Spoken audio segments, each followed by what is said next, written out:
Welcome back to Half the Battle. I'm your host, as always, Daniel Levy, your co-host, Shaq. We're going to be talking UFC Sao Paulo, Blachowicz versus Garagorri. And Shaq, it's going down this Saturday in Sao Paulo, Brazil. Garagorri moving up to light heavyweight, taking on the surging contender, Blachowicz, in the main event. Yeah, Jan's been looking pretty good lately, coming off that knockout win over a former 185-pounder in Luke Rockhold, and now he gets an opportunity to take out another former 85er in Garagorri. I know Garagorri had a somewhat of a surprising last fight against Jack Hermanson. You know, he lost 4 rounds to 1, but hey, he gets to move up a weight class. He's getting up there in age, and now let's see how he does in a new division. Obviously, we were very high on people moving up in weight class back when we were seeing the Dustin Poiriers, the Kelvin Gastelums, the Robert Whitakers, even Darren Till as recently as last week.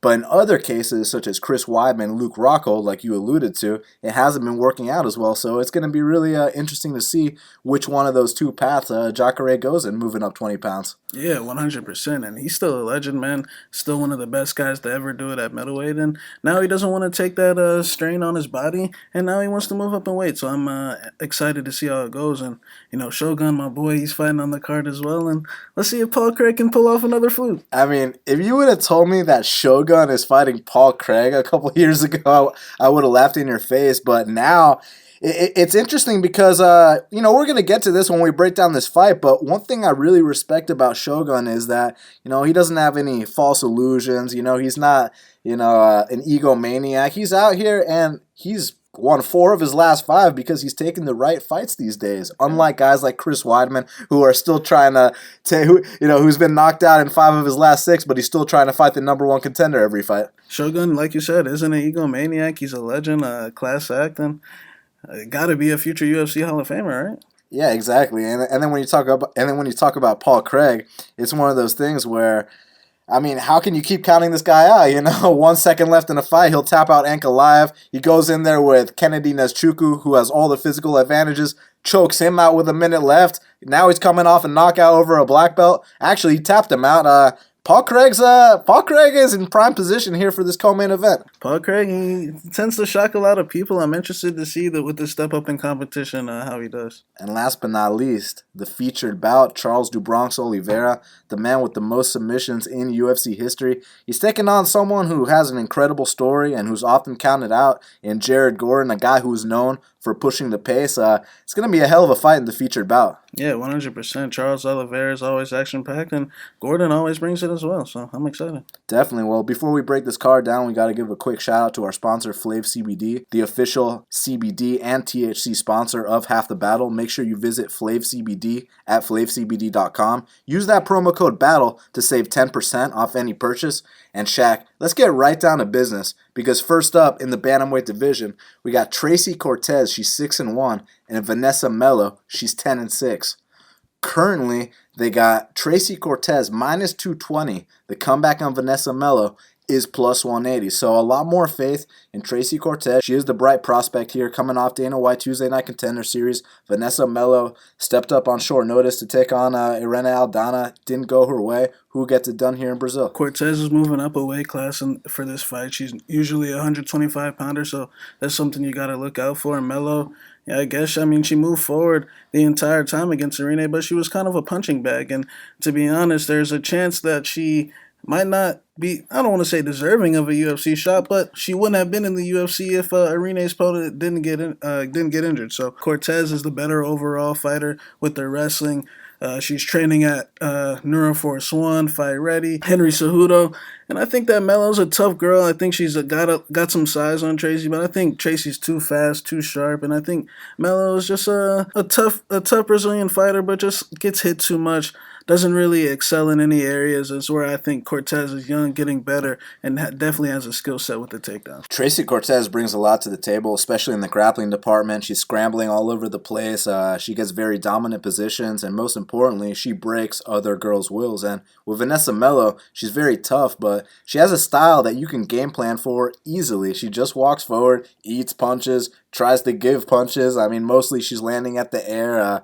It's the Priscilla Cachoeira approach. It's fun to watch, no doubt about it. But Tracy Cortez is going to come in here with the right game plan, training at fight ready, or as we like to say in Brazil, fight ready. I think she's going to come out here with a good game plan and win a 30-27. So I'm going Tracy Cortez as well. Now, next up in the flyweight division, we got Veronica Macedo. She's 6-3, and Ariane, the Queen of Violence, Lipski, is 11-5.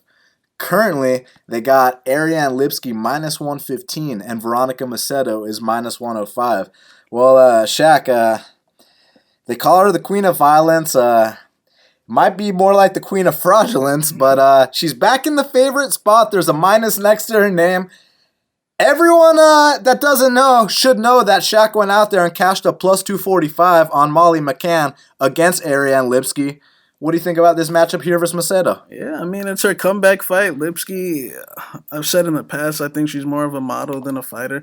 I think she just spams a bunch of punches, honestly. Now, Macedo, honestly, probably isn't that much better. Does seem like she has a better ground game. Lipski kind of really isn't good anywhere besides the fact that she throws a lot more punches. So if Macedo does happen to stand in front of her and can't get this to the mat, can't get Lipski in a spot to take her down and try to get an armbar, there is a chance that Lipski wins a decision off the volume of punches. So I think this is probably Lipski's most winnable fight in these three against McCann and JoJo. And now Macedo. I think it's a 50-50 fight. I'm not high on either one of them. I think that Macedo struggles a lot due to her size. In her last fight, that was kind of the case as well.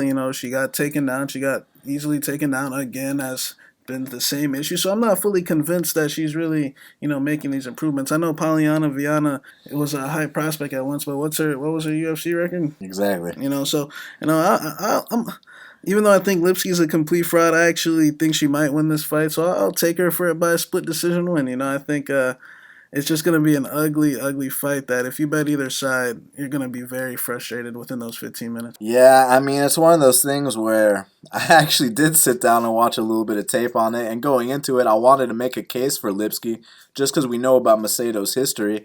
But man, we weren't kidding when we called her the Queen of Fraudulence, some of that stuff, she just doesn't have that intensity about her. I mean, she's out there throwing techniques, but it seems more like autopilot type stuff, and I don't think she has the right surroundings around her and stuff like that. We're not going to get too deep into it, but with Veronica Macedo, it's also like, how can you go out there and bank on a fluke armbar? And that's no disrespect, because the technique she displayed in that fight was very, very, very impressive, man. I respect that, and she's a brown belt, so she earned that. And she's also got some Taekwondo experience. You see those spinning back kicks every fight, which are pretty damn hard. It's a tough fight to call. The reason I'm going to lean with Macedo is just because she fights with more intensity. So simply put, when the going gets tough, I think she will push harder. So for that reason, I'm going to take her here to win this fight. Now, next up in the featherweight division, we got the former bantamweight champion, Renan Barao. He's 34-8, and Douglas Silva de Andrade is 25-3. Shaq, you remember when Renan Barao was 32-1, the former pound-for-pound king? Currently, they got Douglas Silva de Andrade -260. The comeback on Renan Barao, Renan the Baron Barao, is +220. If you would have got these odds on this matchup 4 years ago, I mean, we would be betting our houses, we would be betting our 401ks, the whole bit. But now, in 2019, is there value on +220 on the former bantamweight champion, Renan Barao? Yeah, this is a good matchup because Renan Barao lost to Brian Keller. He lost to Andre Uhl. He lost to Luke Sanders. I mean, guys were in his prime, man. He would have smoked. So we know he's pretty much completely done. The thing is, now his back is probably completely against the wall, and I'm just interested to see if he makes weight or not. The guy's missed weight in, I think, 2 of his last 3 fights. If he misses weight again, the same thing's probably going to happen. He's going to probably come out with the hard storm early and then eventually get knocked out in the late rounds. I'm just not convinced that De Silva is trustworthy at a line like that. I know De Silva has a great record, but me and you both know that a lot of those wins were against what we like to refer to as taxi drivers. And yeah, he does have a win over Marlon Chito Vera in the UFC. and now he's fighting in Brazil. Maybe he can take those vitamins again that he was on that night. But I think that most likely D Silva's going to win, and the damage has already been done. But I would not be shocked that D Silva is also in a very old, weathered version. I mean, the guy, I know he's got the win over Marlon Vera, but prior to that, he was coming off a vicious KO loss to Rob Font. And then after his last fight against Peter Yan, where they had to stop the fight in between rounds, I know that Renan Barao's been losing a lot of fights, but I'm not convinced that D Silva's confidence is much higher than his just coming off that fight. So I think I'll pick D Silva to win to probably finish him, but I think the value in the betting wise is on Renan Barao. I think that the difference is that those guys that he lost to are a little young, and this guy is probably on the tail end as well. Yeah, I mean, look, the Rob Font fight was actually a submission loss, but the damage taken was, just as much as if it was a brutal KO, so no doubt about it.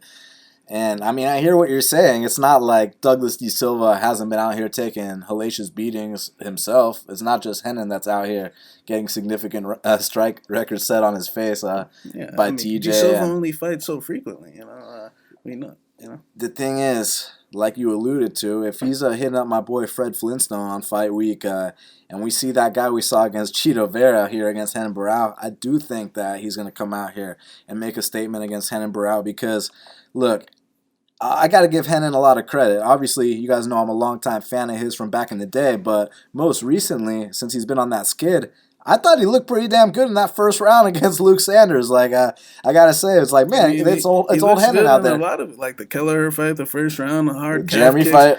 I mean, let's see if he makes weight. Didn't he low key win the first round against Aljamain? Yeah, he won all those first rounds. It's a matter of when is he going to start doing the... Why does he start doing the Nova immediately after the first round? It's like, during that Luke Sanders fight, we were like... But I'm saying, this guy that he's fighting does that as well. So I'm really curious to see how this goes. But this guy kept it together versus Chito Vera in that third round. When Chito Vera lets shit go in that third round, when he won that third round versus Lineker, when he head kicked Brad Pickett in that third round, D Silva was still there. Those Brazilian doctors got him right for 3 rounds there. You think they're gonna get him right here? Comes off the vicious Peter Yan beating. So look, bottom line is, even in that Peter Yan fight, I did see signs that this guy throws hard when he decides to finally throw. Obviously, he was overwhelmed by the volume of Peter Yan, so there's no excuse for losing to Peter Yan. Very tough guy, top 3 in the world, no big deal.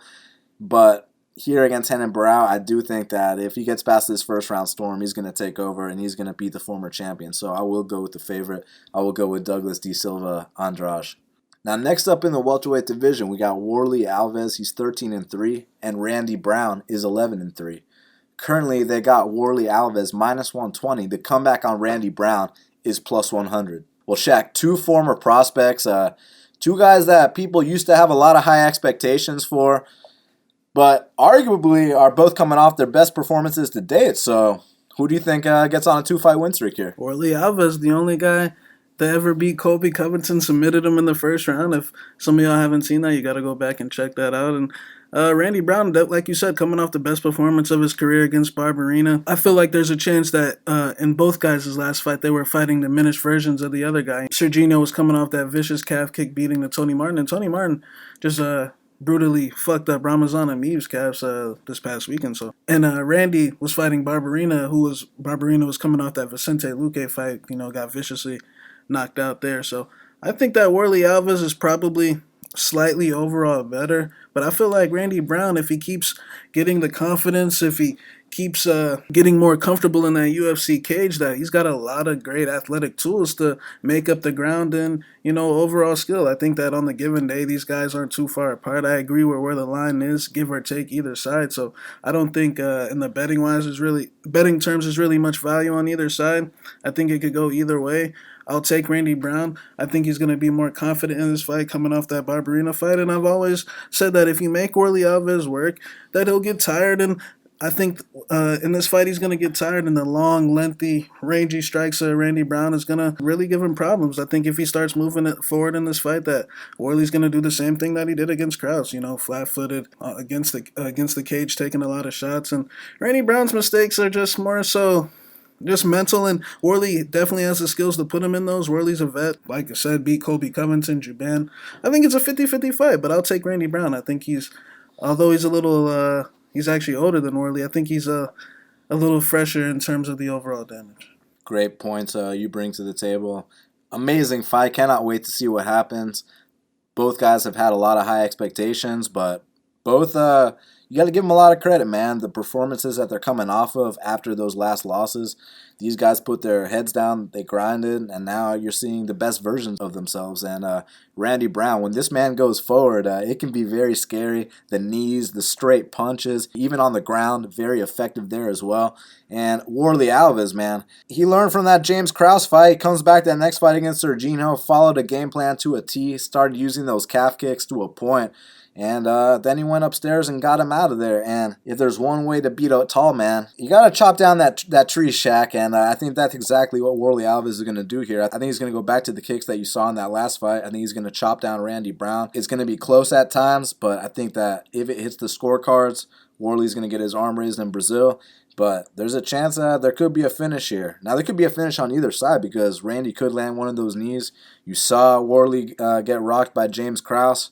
But that being said, I'm going to go with Warlley Alves here to get it done. Now, next up in the lightweight division, we got Francisco Masuranduba Trinaldo.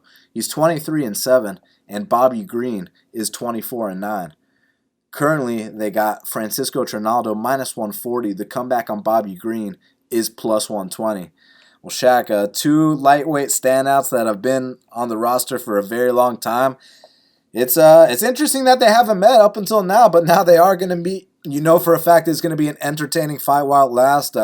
Which lightweight warrior you think gets it done? Green and Trinaldo, you know that both those guys bring it. Bobby Green, his last fight feels like it was controversial against Ricardo. Trinaldo feels like his last fight was controversial against Hernandez. You know, initially, can't necessarily say it was the robbery that I thought, of the magnitude that I thought it was, but Trinaldo, he only has himself to blame. You know, I know neither guy really did much, but you know he was fighting in Alexander's hometown, so it is what it is. And Bobby Green, that fight was very close with Jakar. Could have went either way, but I did agree with the scorecards. I did think Jakar did enough to win in the first and third rounds. I feel like in this matchup, it's a case of volume versus power. You know, you got Trinaldo who throws way less, but he throws that vicious overhand left. And you got Bobby Green who likes to switch stance and throws a lot of volume, likes to use head movement, the shoulder roll, got good wrestling. I think that Bobby Green is honestly alive in this fight. I think that Trinaldo is getting up there in age. I don't know how much longer he can hover around that gatekeeper side. I mean, he is a gatekeeper, but now he's fighting another gatekeeper.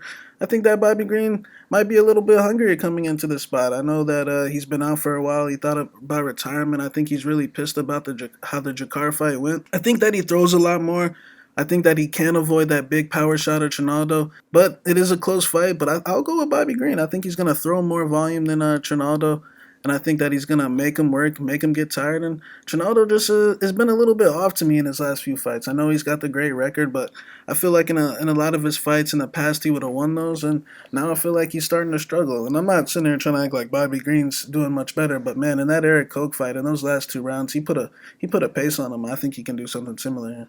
Yeah, again, great points, man, because when the fight was announced, I was thinking Trinaldo was going to come out here and teach Bobby Green a lesson, but then you sit down and you watch their fights, and, man, Bobby Green does have a lot more output than Francisco Trinaldo, and I love Trinaldo. I'm a big fan. You know, he's got the big overhand left. You know, he's a very well-rounded guy. I mean, at one point was on a 7-fight win streak, but, man. Paul Felder.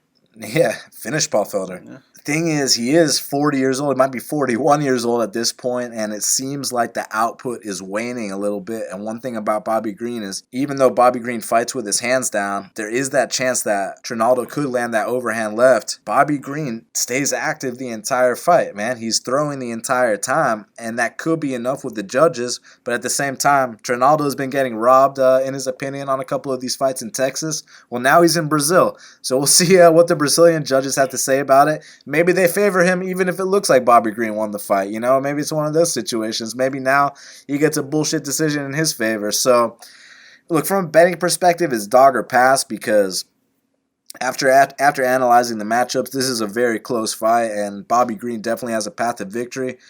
But Since it's in Brazil as a pure pick, I'll go Trinaldo here to edge a decision, controversial or not. Now, next up in the featherweight division, we got Ricardo Ramos. He's 13-2, and Eduardo Garagorri is 13-0.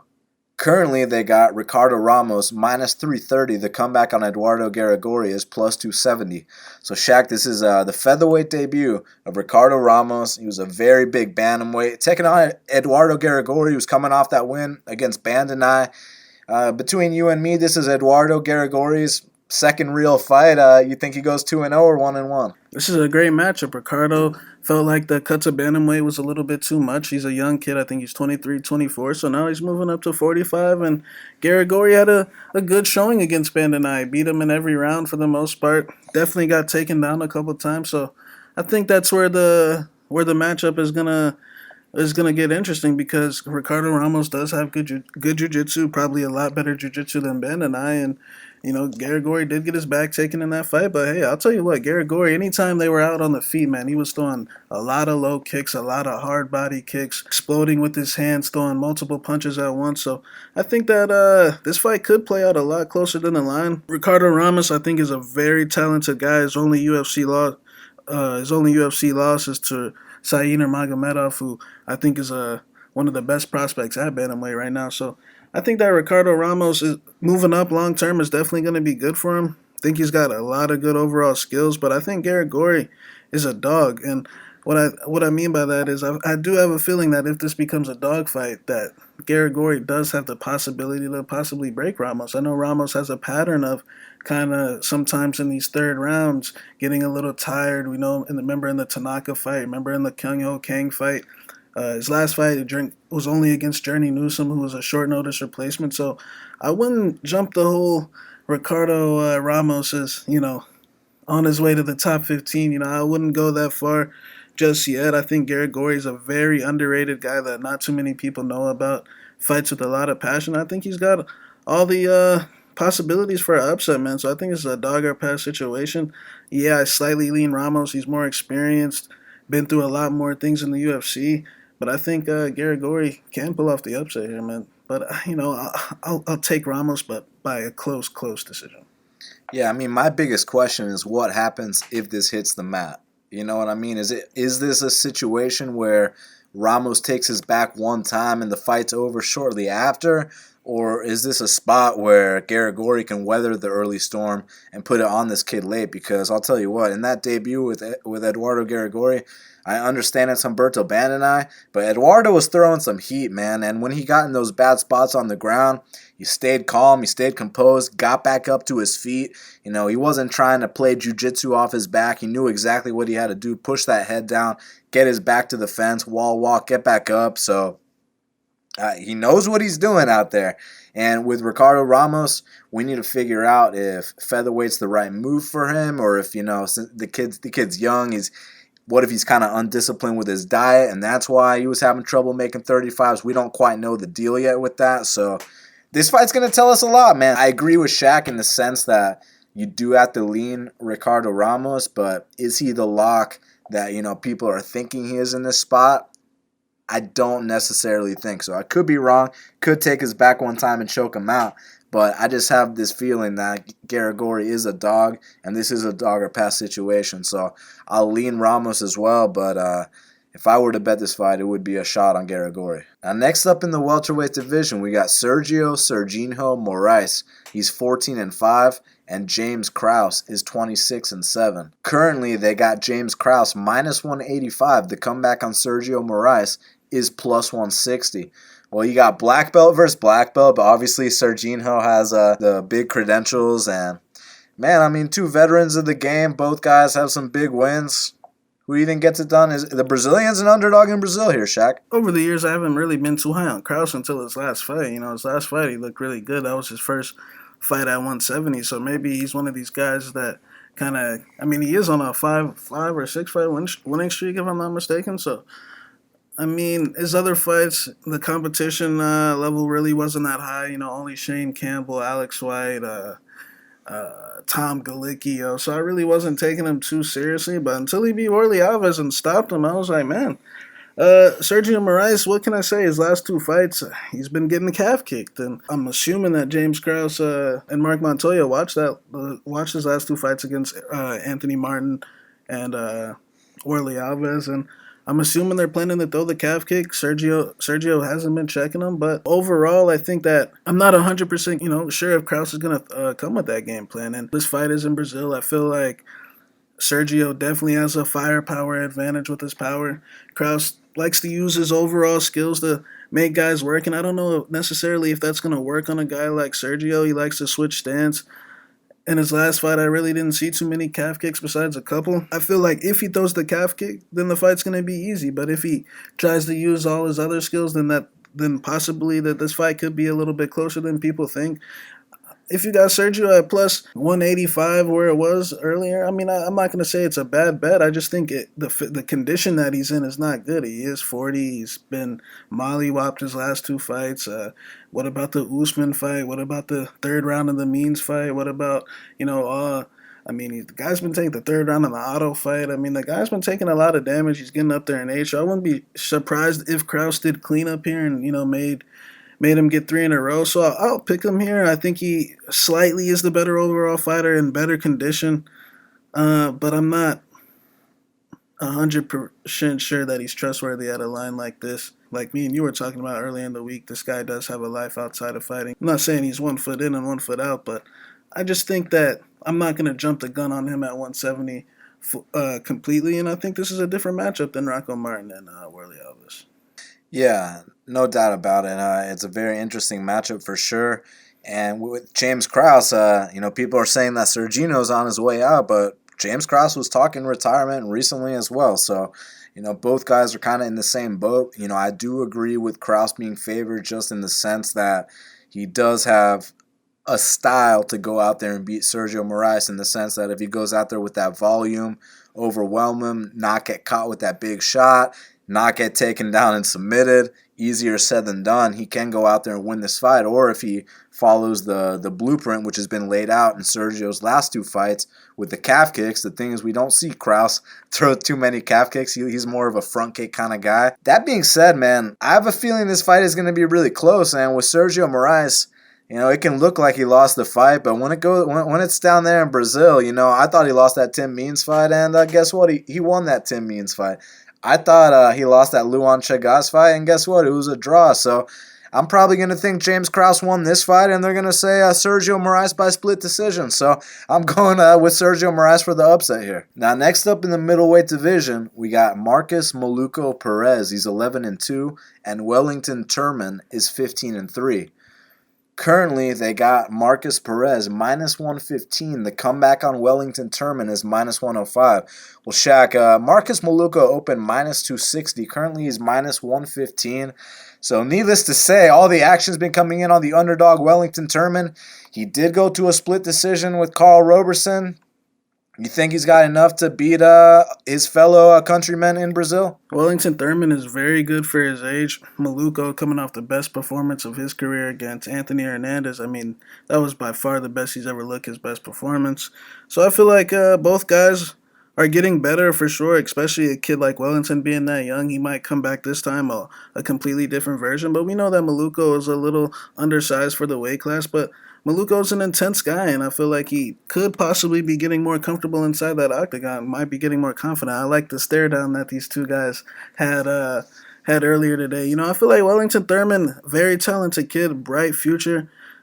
I feel like he's got all the skills to win this fight. Like I said, Markus Maluco Perez is undersized for the weight class, but he's got a skill set of jiu-jitsu. He likes to take guys down, and he likes to out-grapple guys, and I'm not 100% convinced that he's going to do that to Markus Maluco Perez. Both of these guys are black belts.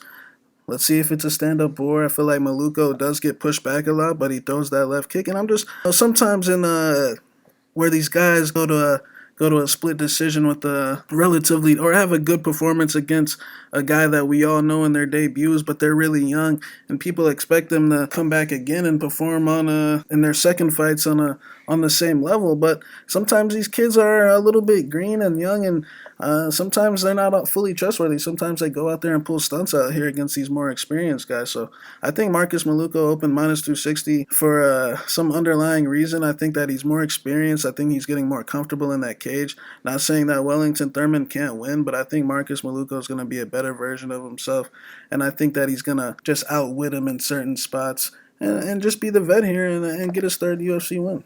A perfect example of a newcomer getting overvalued because of, some kind of valiant effort in a loss in a debut is this kid, Nohelin Hernandez, got finished by Chito Vera. For whatever reason, everyone was praising the kid, and then Jack Shore was under 2-1 against the guy. So could this be a similar situation? I'm very intrigued to find out. How Carlos Hauchin versus Teco. You understand what I'm saying? That's a perfect example. So I'm curious if this is that same scenario. No, these are bigger men. This is does the same situation apply at middleweight as well? Look, Wellington Turman, you got to respect the fact he is a jiu-jitsu black belt. He fought tough with Carl Roberson. There was a spot in that fight where he could have finished via rear naked choke. Other men would have tapped. Carl was very tough that night, so much respect. Definitely UFC caliber. But Marcus Maluka Perez, if you're not quite on his level, he will beat you up, man. Just ask Ian Heinisch about that time that he arm triangled him from guard. Just ask Anthony Fluffy Hernandez about that time he body kicked him and hung off his neck. So I think it's one of those situations where Wellington will stick around in the UFC, but I think he's going to get finished in this fight. So I'm going to go Marcus Maluka Perez to finish Wellington Turman. Now, also in the middleweight division, we got Antonnio Arroyo. He's 9-2, and Andre Muniz is 18-4. Currently, they got Andre Muniz minus 120. The comeback on Antonnio Arroyo is plus 100. Well, Shaq, two newcomers coming from Dana White Tuesday Night Contender Series. Who do you think goes 1-0 in the UFC? Yeah, this is a great matchup. Antonnio Arroyo, he's a good southpaw, throws vicious kicks. I mean, this guy's kicks have a lot of power, but on the downside, his ground game's a little bit questionable. He's been submitted twice. His last fight, he got in a bad armbar position, and the reason I bring that up is because Muniz, this guy's jiu-jitsu is on point. I mean, I've seen him pull off some fancy arm bars. And on the feet, Arroyo might be the more dynamic guy. Muniz is just standard. He likes to keep things simple until he gets it to the mat. But I'm not convinced that if Muniz gets on top of Arroyo, that Arroyo's getting up. I think that I'm not sure what degree black belt he is, but he's a legit black belt. I feel like I slightly lean him. I think that if he gets this fight to the mat, I think his jiu-jitsu is that good. I wouldn't count out Arroyo. He's a dynamic guy, but we have seen him tap to some, I don't want to say bizarre things, but I mean, we have seen him pull stunts on that mat before, and I know he's coming off these flashy finishes, but the last guy that he fought on Contender Series, was a can, but I feel like Muniz's performance against that college wrestler was a lot more a tougher challenge and a lot more impressive. So I like Muniz to come in here and get a submission win. I think Arroyo's going to have a bright future. I think he's very dynamic with his kicks, but I think that this guy Muniz knows where his skills lie, and I think he's going to get it to the ground and submit this guy. Yeah, I like both these kids a lot. Obviously, Antonnio Arroyo, very, very good kicker, switches his stance. Also, he's pretty decent on the ground as well, man. I mean, he's rounding out his game. He's an exciting guy to watch, very physical for the weight class. Definitely has a good future in the UFC. But Andre Muniz, I mean, he's already had over 20 professional fights, and man, his jiu-jitsu, when I tell you it's legit, from what I've seen so far, that technique is pretty goddamn on point, and I think that if he does get on top of Arroyo one time, the fight could be over shortly after. So we're going to see if Muniz is the black belt that I think he is, but if he is, he's tapping out Arroyo. So I'm going Andre Muniz via submission. Now, next up in the lightweight division, we got Charles do Bronx Oliveira. He's 27-8, and Jared Flash Gordon is 15-3. Currently, they got Charles Oliveira minus 410. The comeback on Jared Gordon is plus 330. Well, Shaq, a lot of us were wondering why this fight got matched up, but at the same time, why complain? Two of the most exciting guys in the lightweight division. You got the guy in Charles Oliveira with the most submissions in UFC history versus Jared Gordon, who, win or lose, this kid brings it every time. So who you got in the featured bout? Yeah, I've been really impressed with the Bronx's the way how he's evolved lately, man. His stand-up, I feel like now, at this stage in his career, that he can legit go out there and stand up with guys. I know Nick Lentz's last fight, I mean, he put that guy down. I feel like Charles has evolved a lot. I feel like he's got a second win in his career. If you would have told me a couple years ago that Charles would be out here kickboxing guys, I mean, he knocked out a kickboxer in David Tamor. That was after getting dropped. If you would have told me that Charles Oliveira came back from getting dropped in a fight, I would have told you were crazy. I mean, I feel like the guy's got a lot more confidence than what he used to. And Jared Gordon, a very tough guy. Got a lot of respect for him. Decent boxing. I love the kid's story. Good on the mat as well. Brown belt under Jan Danaher. But, I mean, when you really look at his last fight, he got fully mounted by Dan Moret. He got his back taken by Dan Moret. I think that Jared Gordon's going to be in the UFC for a long time. I just don't think he's ready for a matchup like this. I think Charles Oliveira is on a completely different level. I mean, I know that two of Jared Gordon's teammates have a win over him, and I'm sure they gave him a lot of advice. I just don't think he's capable of executing that. I think that Charles Oliveira, the whole, will he quit again? I mean, we'll see, but I think that you got to have the skill set to make that happen. And as we saw in his last fight, I mean, he got fully mounted by Dan Moret, who wasn't able to hold his job in the UFC. I got Charles Oliveira by first round submission or knockout. Shout out to Jared Gordon's good friend, Emmanuel Matador Sanchez. Make sure you use the promo code Matador to save 15% off any package at bestfightpicks.com. Got a lot of love for Rufus Sport. Obviously, Jared Gordon, roommates with Bilal Muhammad, really cool guy as well. So we're fans of Jared Gordon, but man, I was very shocked when this fight got announced, man. And I thought this was a mismatch since the day it got announced. Watch tape, I still think it's a mismatch. Charles DuBronx, in the past we've criticized him for pulling stunts, but not only were those stunts against, guys in the top 10, champions such as Max Holloway, Ramos, top 10, top 15 guys, Cowboy Cerrone, we're talking about real guys former here. champions or title champions. Not that Jared Gordon's not a real guy, that's not what I'm saying at all. But, Jared Gordon's more in the top 50, like 5-0, and when we're talking about Charles Oliveira, we're talking about top 15, and, that's not the best analysis or whatever. We can talk about, the height difference, the reach difference, but just the skill difference, man, and the confidence and the experience. Right now, Charles Oliveira, he'll be eating shots in fights that in the past he would have folded up.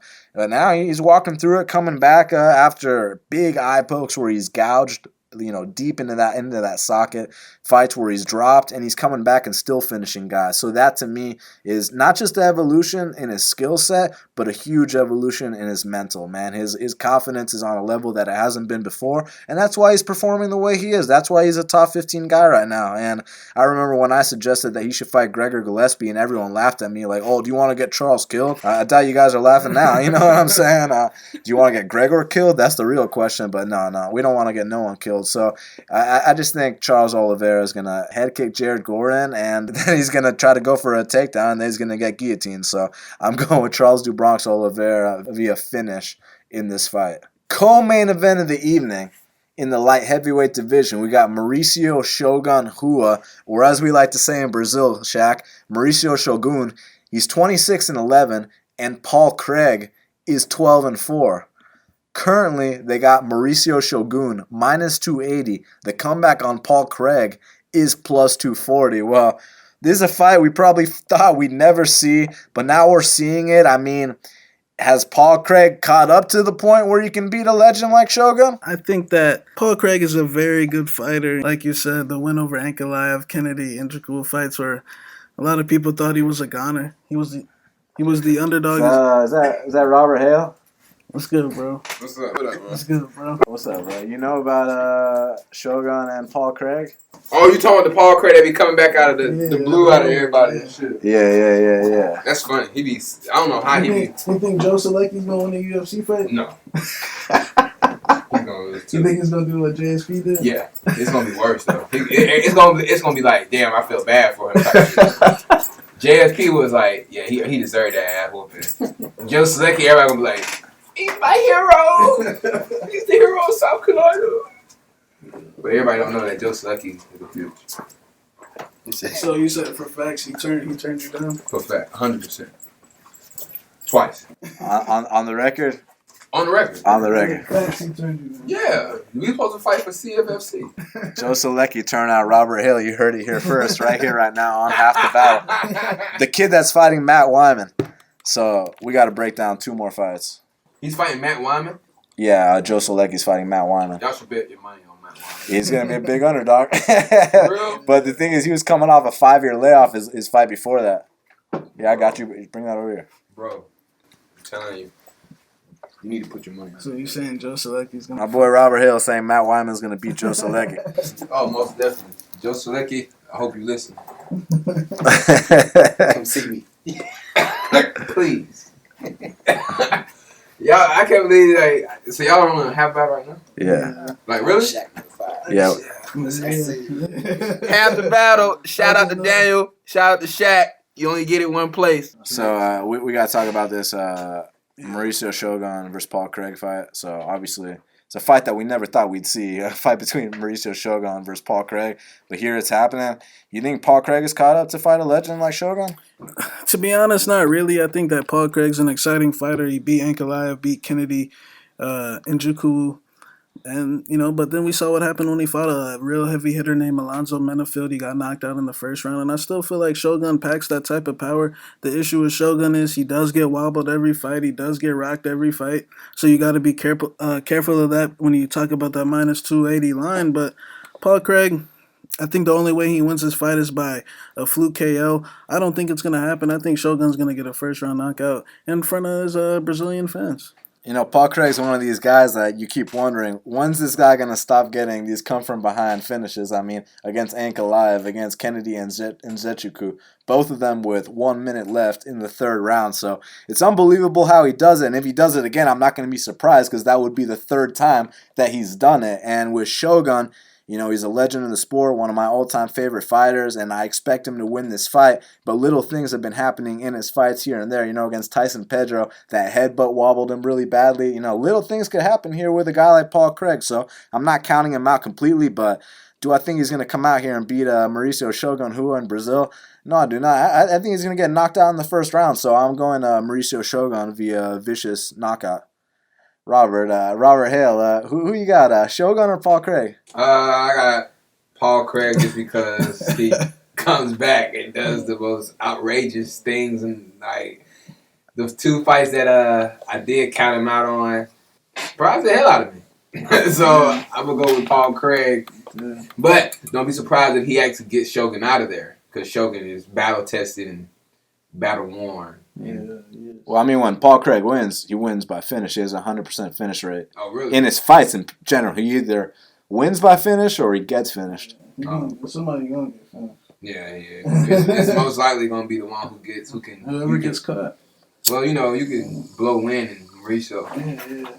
You ain't lying about that. That's what I was talking about. That headbutt with Tyson Pedro was wobbling all over the place. He gets wobbled every fight. Main event of the evening in the light heavyweight division, we got Jan Blachowicz. He's 24-8, taking on Jacare Souza, who's 26-7. Currently, they got Jan Blachowicz minus 165. The comeback on Jacare Souza is plus 145. So, Shaq, is this going to be another case where the middleweight moves up to light heavyweight and takes a knockout loss like Weidman and Rockhold, or do you think Jacare Souza can have a career resurgence here against the surging contender Jan Blachowicz? Yeah, I'm not surprised by the way the action came in on the line, how Jacare seems to, as of recently, been getting steam. So I'm not surprised it is in Brazil, but let's not forget the last time that he fought in Brazil, he lost to Kelvin Castellum. And it's interesting because, Jacare's got a bully style. His style is really meat and potatoes. He likes to move forward and bully guys and either get that submission or get that knockout. But when you really look at the guys that he's been fighting lately, I think it's one of those cases where the guys, it's a lot of name value, but Chris Weidman, like we've seen, he tried to move up to 205. Jan Blachowicz already put another one of those guys in his place, in Luke Rockhold, trying to move up from 185. I think that Jan Blachowicz knocked out. So I think that Jacare, this is honestly just a desperation. He's ran out of answers at 185, and I feel like the Jack Hermanson loss was very alarming because if you watch that fight, Jack Hermanson comes out, wobbles him with the uppercut in the first round, and then he wins the second round. But then Jacare actually comes back and whoops up on Jack pretty badly in that third round. But then what happened in the fourth and fifth? He was supposed to take over. Instead, he completely fell apart. I think that Jacare had a good run, but I think at 39 years old, moving up a weight class, I think this is a bad idea. I know that I think it's just, I did it. It's a strain on his body, but I think, you should take a lesser fight. I don't think you come up in a weight class, fight the number 4 guy in Blachowicz. And Blachowicz is a guy that doesn't get enough credit. He's been an underdog in a lot of spots, and I think the fact that he's opening up a favorite is, I don't want to say a good sign, but I think that he's going to come out here and decisively beat Jacare. I mean, he's been coming out here and dropping guys. He's been rarely losing rounds. I know he lost to Thiago Maeda Santos, but he is 5-1 since he in this latest version since the Devin Clark fight, and I like what I see. I see an overall skill set. Guy really fights like just a very safe. He's very calculated. The Maeda fight, Maeda's the only guy that ever went to split with John Jones. I think Maeda doesn't get enough credit as well. I think that John Blachowicz is going to come out here and excel in this spot. I think Jacare is old, a weathered fighter, and I think that moving up in weight class is a bad idea at his age. The guys in this weight class throw with a different type of ferocity, a different type of power. Kelvin Gastelum, these guys were out here dropping them. Rob Whittaker, I know those guys are great fighters, but those guys are a lot smaller, and I feel like Jacare, every tough test he had at 185, he failed. And now he's moving up. When you really look at his wins at 185, I know Brunson is a guy he already beat. He does have a win over Gegard Mousasi, Chris Weidman. But like I said, a lot of name value. But I think that Blachowicz in a different weight class, the gap is too much to cover here. And I think Blachowicz actually gets a finish here in Brazil. It's interesting because when guys say that they're the 2.0 version of themselves, you always got to question if that's true. Because on one hand, Jan Blachowicz was out here losing to guys like Pat Cummins at one point, and it was very laughable. He had lost 4 of his last 5, but boy, has he turned things around, man. I mean, now he's number 6 in the world, and he's won 4 of his last 5, and the only loss to the number 1 contender, Maeda. But most importantly, it's the way that he's fighting out there. He's fighting so composed, and he's not a guy that's going to go out there and take any unnecessary risks, and that's why he probably doesn't get the respect that he deserves, because he's very meat and potatoes out there. But when it's time to strike, he makes it count, and when it's time to mix in takedowns, he makes that count as well. So also has never been submitted before, which is important to note when you're fighting a guy like Jacare. So, interestingly enough, a couple years ago, if he was fighting the version that fought Pat Cummins a couple years back, I would pick Jacare via first-round submission, but I think the blueprint has been laid out on how to beat a guy like Jacare, and I think that Jan is going to follow it to a T, whether it's a finish or a decision, even though it's in Brazil, which is why I think all the action is coming in on Jacare. I'm still going to take the Polish Jan Blachowicz to get the win in the main event. You got an opinion on this main event, Robert Hale, between the Polish Jan Blachowicz and Jacare up at 205? I'm going to go with, surprisingly, I'm going to go with Jacare. I think Jacare can hit just as hard as a light heavyweight, just because he's 39. He has older, everybody don't believe, older man strength. He already hits heavy. I believe Jan is gonna, I think he's gonna underestimate Jacare, and he's gonna try to bang. He's gonna try to bang with him because he's gonna try to overwhelm him just because of his weight class, and he's gonna try to show him or try to impose his will on him and show him how big of a difference in weight it's gonna be. And I think Jacare might catch him, and one might go out. So Robert King Hale's taking Jacare Souza for the upset here in Brazil. Follow Robert King Hale at King Hale MMA on Twitter and blue_king_MMA on Instagram. Yes, sir. And Shaq, now we got to answer these fan questions. So Angel wants to know, if Shogun loses to Paul Craig, should he retire? That's not my place to decide. Nah, he should just come back for one more in Brazil and let's fight, a lesser guy, which is already something that he's been doing. Paul Craig is one of the lessest guys he's ever fought, so I think that... or let's go smash cans in Japan and get paid. Yeah, nah, you don't. Shogun ain't leaving on UFC. They won't let him go. Yeah. So Jimmy the Drunk wants to know, the year is 2029 and the UFC decides to bring back another BMF title. Who would be the competitors? Like what, a tournament? Oh, actually, Frankie Edgar's child versus Chris Weidman's child. For the 2029? Oh. I mean, is Edmund Shabazian going to be in his prime around then? 9 years? I mean, yeah, it'll still be fine. That's a long ass time. Who's young? Montel, Whoever's in. Macy Barber? Yeah. Whoever's in. Garrett Irwin wants to know, do you think the Nick Diaz comeback is realistic? If so, do you want to see him fight Jorge Masvidal? No, I think it's complete horseshit. I don't think the guy wants to fight. I think that, honestly, he needs to stop. I got a lot of respect for the guy, but I think that sometimes they have a pattern of just barking on the sidelines a lot. So I think that he doesn't want to fight, and if he fought Masvidal, that would get ugly. Look, Nick Diaz is one of my all-time favorite fighters. Wins over Robbie Lawler, Paul Daly, actually, he didn't beat Carlos Condit, did he? BJ Penn. The list goes on and on.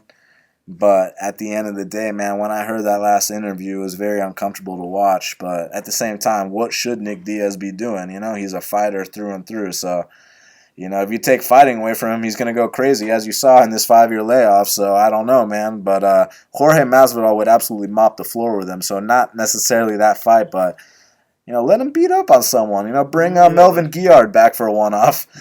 Who you got between Nick Diaz and Mickey Gall? Mickey Gall? Yeah. No, I'm just kidding. Nick, I can't say that publicly. But, all right, Kevin Goodson wants to know, trying to make a trip to Raleigh, shaping up to be a hell of a card so far. You know, we were talking about it, man, but, man, it's a 6 hour and 45-minute drive. But if the flight ain't too bad, there's a chance you could see us there. Musasi Jab wants to know, what's yours and Lord Shaq's best and worst fight read of 2019? I'll say my worst is Ricky Simone and Uriah Faber by far. That's by far the worst. I don't know what my best is. Maybe Diego Sanchez over Mickey Gall at plus 225. Yeah, your heart dropped now. Yeah. Oh, okay. My worst one, man. You had McCall Olachechek to beat Ovin St. Preux. That was pretty bad. Best one. My best one, man, there's a couple. You know, Molly McCann at Dog Money, Patricio Pitbull against Michael Chandler. You know, some good ones. Guillermo wants to know, am I crazy or is Du Bronx untrustworthy at minus 400 chalk? See, I set him at minus 400, so it's not like you're really getting value, you know? Yeah, no, I just think that it is what it is. But He's going to finish Jared I Gordon. personally think that he will submit Jared Gordon. So the Filthy Frankster wants to know, what's up, Dan and Shaq? Much love. Curious your thoughts on how certain things play out in the UFC and if it correlates to what the WWE does in portraying its storyline, perhaps suggesting some fight storylines are pre-scripted even as far as throwing a fight. I mean, it's a pretty loaded question. I'm not going to fully disagree with that. I'm going to just say bang cunts. That was a fixed fight, facts. I mean, they definitely... is Bang still in prison? There's a chance. I'm pretty sure he ain't been returning my calls. I'm pretty sure he got 10 years, if I'm not mistaken. So for fixing a fight. But there has been. Is there still going on? I'm not sure. Yeah, here and there. Like, I mean, what do you think they calling Smoliakov for? They tell him to come in. But the thing is, Greg Hardy would whoop that dude's ass no matter what. They all right. Well, I still think occasionally maybe they just like tell guys to. I'm not gonna go on record unless I got proof. Yeah, and I got proof of banging cunts. Yeah. So, you know what I'm saying? Isn't that a great name too? All right, Kevin Goodson wants to know, any chance Jared Nitrain Gooden actually gets the call for the Mickey Gall fight? I'm worried they're looking for a more favorable matchup. So, honestly, it's funny because I was telling Shaq that this is the first time in a while because there's been a lot of short notice replacements and guys needing to take a call or take a fight. And this is one where it would make sense. Now, whether it's actually going to happen or not is a different story. We hope it's going to happen. But either way, I think that call is coming late 2019 and early to mid 2020. Yeah, it just depends on what Mickey Gall wants to do. I'm sure now that Mickey Gall is going to be, very cautious of who he wants to fight because now he's not going to know too much about him. But he was getting ready for a fight with Condit. Who's his manager? I don't know who his new manager is, but one thing I know is Mickey actually knows who Jared is because his old manager, who you know who he is, asked me about Jared Good, and I was like, no, don't take that fight. Oh yeah, that is his old manager. Okay, yeah. But yeah, Mickey Gall, I'll be interested to see if he gets a fight. You think he gets a fight? He's definitely gonna get a fight. Yeah. I wish he was getting the Condit fight. Yeah, Condit's completely done. How about that? Let's talk about that. Yeah. So Kobe Cap Khabib wants to know, can Trinaldo, you mean Trinaldo, can Trinaldo continue to improve and beat Green? I never want to set a cap on another grown man or a limit, especially a guy like him who keeps pushing the limits and who keeps proving himself. And, you know, a guy of his age who I think he's won, 8 of his last 10. So I got so much respect for a guy like Francisco Trinaldo. So I won't set a cap, but historically speaking, a lightweight at 41 years old is more sore towards the end of their career than the beginning. Yeah, 100%. I think Trinaldo's still a tough guy. I don't think he's gonna get faster, stronger, throw the different combinations or anything like that. It's gonna probably be the same thing. Bobby Green's probably gonna be the same thing. I think it's just gonna be a great fight between two vets of the game.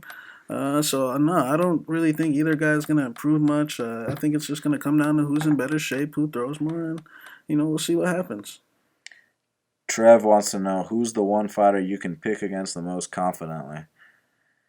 I mean, it's tough to say because fighters are always evolving, and it really depends on the matchup. Because sometimes you can be so confident wanting to fade someone, and then they go out there and win. And if you blind fade someone, you can get in big trouble. And I've learned that myself the hard way. For example, like Lauren Murphy. Like I used to think anyone can go out there and beat Lauren Murphy, and actually that's not the case. So it's hard to really pick one fighter that can pick against so confidently. Yeah. Oh, James Bogdanovic, but yeah, I was just thinking about it. I mean, yeah, occasionally there's a couple cans, but Jarvis Danho. But yeah, there you go, Jarvis Danho, Smoliakov. No, I'm just kidding. Yeah, I think you pretty much said it correctly, but I like the response to that 420 MMA, Heather Hardy. Shout out to my boy 420 MMA. Stuart Tuckwell wants to know which fighter is most likely to pull a stunt this weekend. Lipski. Lipski's a grade A stunt puller. Look, I love Randy, but he has been known to pull a stunt here and there. What about Ricardo Ramos? Ricardo's pulled a stunt before. You think Jan Blachowicz or Mauricio Shogun might pull a stunt? I think more or than Douglas D. Silva. Yeah, I'm gonna say Lipski. Yeah, Lipski's always Lipski is a grade A stunt puller. Long term, you will be on the right side if you pick Lipski to pull a stunt. You know what I mean? So on our YouTube channel, my boy John Owen says, since you guys are from the South, you gonna make it up to a upcoming card? I mean, I'd love to. You never know what the future holds. It'd be a lot of fun. Let's meet us halfway. You know what I'm saying? James C. says, what's your early lean for the Volkanovski-Holloway fight? Alex brings a relentless pressuring style that Max hasn't really faced. Do you think this might be a bad stylistic matchup for him? Honestly, brother, I want to give you the most honest answer I can give you, and the only way for me to do that is to really sit down and watch all their fights. And right now I'm focused. I take it each card at a time. But if someone put a gun to my head right now, I'm going with Holloway. But I respect Volkanovski so much that I'm not counting him out one bit, and I can't wait to really dig into this fight. Yeah, I think this is Holloway's toughest fight since Poirier. Definitely his toughest fight at 145 pounds going in my opinion. Evan Landry wants to know, will Jacare, Weidman, or Rockhold ever beat another ranked opponent, and what would you cap that line at? Weidman and Rockhold definitely won't. We're about to find out this weekend about Jacare, so yeah, we'll see very, very soon. All right. Downtown Sugar Dunkerton wants to know, how many wins is Shogun away from a title? So I'm actually really glad you asked that because kind of like I alluded to at the beginning of the show, This is actually literally, I'm not talking about physically, but just on paper, this is the best run Shogun has ever been on in his entire UFC career. At no point has he ever strung together more than 2 wins. And now, even though he's on a 1-fight win streak, prior to that, he was on a 3-fight win streak. He's won 4 of his last 5. This is, on paper, the best form of Shogun's career in terms of wins. Yeah, I don't think that he necessarily... let's just be honest here. He's not going to get a title shot, but I think that he can, let's make a BMF title for the old guys, man. Put Shogun in there. Let's get what's another Machida trilogy. Glover to share. Bring Rampage back. Rampage. Do a rematch. I think that he doesn't really need that. Get the dude Bisping makes in a there. ton of money, and I think that he's making the right move, fighting these lesser known names, but still known to the hardcore fans. And I think that he's doing the right thing. But you never know these days in the 205 division if he can win 5 out of 6, 6 out of 7. Somebody pulls out on short notice. And they're in Brazil, The real thing is, to me, it's not really about the win streak. To me, it's more so about if you can beat one of those names. Like, if you can beat a Volkan Oezdemir, all of a sudden, whoa, Well, is he gonna beat those? No, guys? I personally don't think he can beat the Alexander Rakic's. No, I think that he should commit to fighting these, mid-level guys. But that's like what we were talking about at the beginning of the show. Like, he's taking a smarter approach than a guy like Weidman. When they both reach a similar part of their careers, Shogun could have had that egomania and been like, oh, I only want to fight the top guys. And I'm sure deep down he wants to be a champion, but he knows, like, look, my chin is shot. He's got the right people around him. Like, let's just make money, but take these fights, bro. Like Tyson Pedro. Yeah, but you got Weidman out here fighting goddamn Dominic Reyes, the number 4 guy in the world. Let's move up and fight number 4. Let's not ease into this light heavyweight to the top 10. Let's fucking fight Dominic Reyes. That's what name value would do. And he talks about fighting John Jones and shit like that. So it's just unbelievable, man. And so thank you very much for that great question. And Voice of Reality, what is your favorite favorite question you and Shaq have gotten from Voice of Reality? I don't know, man. You gotta give us a really good one. But shout out to Voice of Reality for always showing us a lot of love and support. We fuck with Voice. You know what I'm saying? That's my boy right there. So much respect to you, my friend. And thank you so much to all our fans for all your love and for sending these questions. We sincerely appreciate it. And now let's talk about the fight to watch and the fighter to watch. So, Shaq, what is the fight to watch for UFC on ESPN Plus 22? My fight to watch is going to be a fight between Warlley Alves and Randy Brown. I feel like it's a big showdown at 170. It kind of trajects where either guy's career is going to go from here on out. I feel like both guys kind of have to win this fight. Both guys coming off the best performances of their careers their last fight. It's a pick'em. Slightly on Warlley Alves, but I feel like it's a closely matched fight, and I'm interested to see what happens. Yeah, and my fight to watch is Mauricio Shogun Rua Mauricio Shogun Rua versus Paul Craig. I mean, obviously, tell me the last time you've seen a boring Mauricio Shogun or Paul Craig fight. I mean, with Mauricio Shogun Rua, the knockout king, taking on the comeback king in Paul Craig, there's no way that Rua versus Craig is going to be a boring fight. So for that reason, that is my fight to watch. Now, Shaq, who is your fighter to watch for UFC Sao Paulo? My fighter to watch is going to be Charles Oliveira, the greatest submission artist that the sport has ever seen. I think that in Sao Paulo, this guy is very electric in there, and we usually see brutal finishes, so he's my fighter to watch. This guy's been looking the best he ever has, in my opinion. I feel like if he wins this fight, he deserves a big fight against one of these top 10 guys. My fighter to watch is Jan Blachowicz. Look, this is a guy who's often been counted out. This is a guy that at one point lost 4 out of 5, lost to Pat Cummins. He was once looked at as the laughingstock of the 205 division. Now he's number 6 in the world, and if he can go out there and beat a guy like Ronaldo Jacare Souza, that's back-to-back wins over a former champion in Luke Rockhold and a perennial top 5 guy in Ronaldo Jacare Souza. That looks very good for the resume, and that'll solidify that, hey, Jan Blachowicz is here to stay, and he's a legit name in the UFC light heavyweight division. So for that reason, Jan Blachowicz is my fighter to watch. Well, Shaq, we did it. It's going down this Saturday in Sao Paulo, Brazil. Jan Blachowicz versus Ronaldo Jacare Souza. They can follow you at MMA Genius 05 or your Instagram at ShaqBFP. They can follow me at Best Fight Picks. or our Instagram, Best Fight Picks Official. Subscribe to Half the Battle on iTunes, SoundCloud, YouTube, Stitcher, Spotify, iHeartRadio, and all the places where we are available. Buy our bets at bestfightpicks.com. We sincerely appreciate all your support. And until the next time, let's cash these bets.